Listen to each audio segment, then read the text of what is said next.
langkah melawan komunis. Siapa beliau? Beliau adalah Ki Ageng Serang. Perkenalkan, nama saya Dika Azuli. Saya Fahri Ilham Ramadan. Teman-teman, adakah yang sudah pernah membaca kisah beliau? Ketika lahir, Ageng Serang diberi nama Raden Ajeng Retno Pustyah Edi. Wow, dari namanya saja sudah bisa diketahui bahwa beliau adalah seorang bangsawan. Betul, beliau adalah putri dari Pangeran Nontoprojo, sekaligus Panglima dari Sultan Hamengkubuwono I.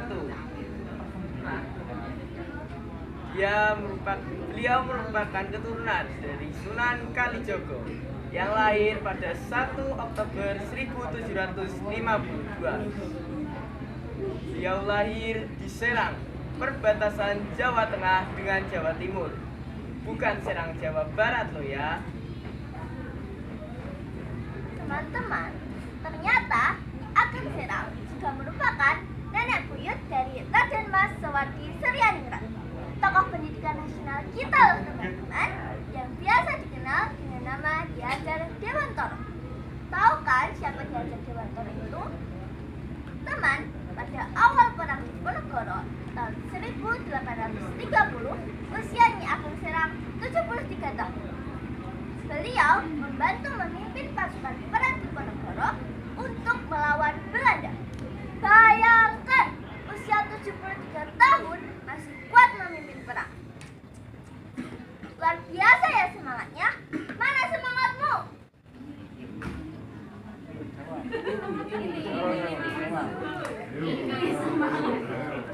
Belajar kemiliteran bersama prajurit. Ya, sangat luar biasa ya semangatnya.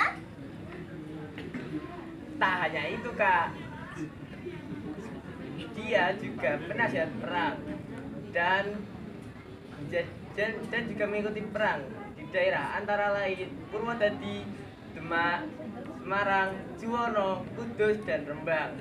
Siapa yang sudah pernah ke sana? Taktik perang sangat terkenal adalah penggunaan daun lembu atau daun talas hijau sebagai penyamaran. Teman-teman, Nyi Ageng Serang pertama kali ikut perang bersama ayahandanya pada saat karena ayahandanya makin sepuh, maka kepemimpinan perang diserahkan kepada Nyi Ageng Serang.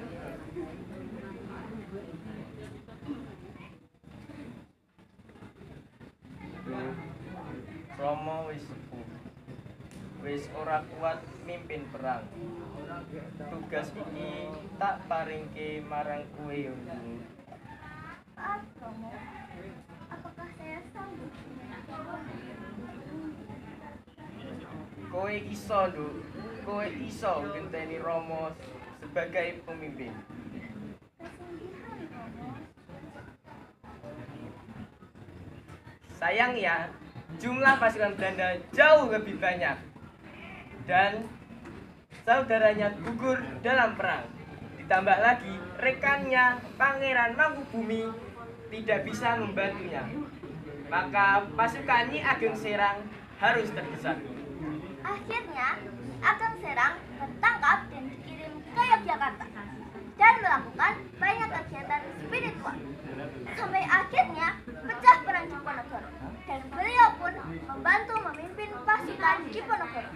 Bahkan dijadikan penasehat perang karena kecerdasannya dalam kerja perang. Dan pada saat itu suaminya gugur dalam perang dan itu membuat Nyi Ageng Serang sangat tertekan. Rasa tertekan itulah yang membuat Nyi Ageng Serang semangat untuk melatih cucu laki-lakinya keterampilan, siasat, dan taktik perang.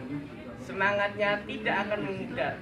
Tak jarang beliau berada di tengah-tengah pasukan untuk melawan penjajah di garis depan. Dan siasatnya berhasil memporak-porandakan Belanda. Dan pada umur 76 tahun, kesehatannya semakin memburuk. Dan beliau wafat pada tahun 1828 pada usia berusia 89 tahun. Kalau dengar kisah begini, bikin kita jadi gemes deh. Perundingan selalu bikin kita Indonesia tertipu oleh Belanda. Sekian sekawan, cerita Nyi Ageng Serang dari kami. Semoga jiwa patriotisme dan nasionalismenya dapat kita contoh untuk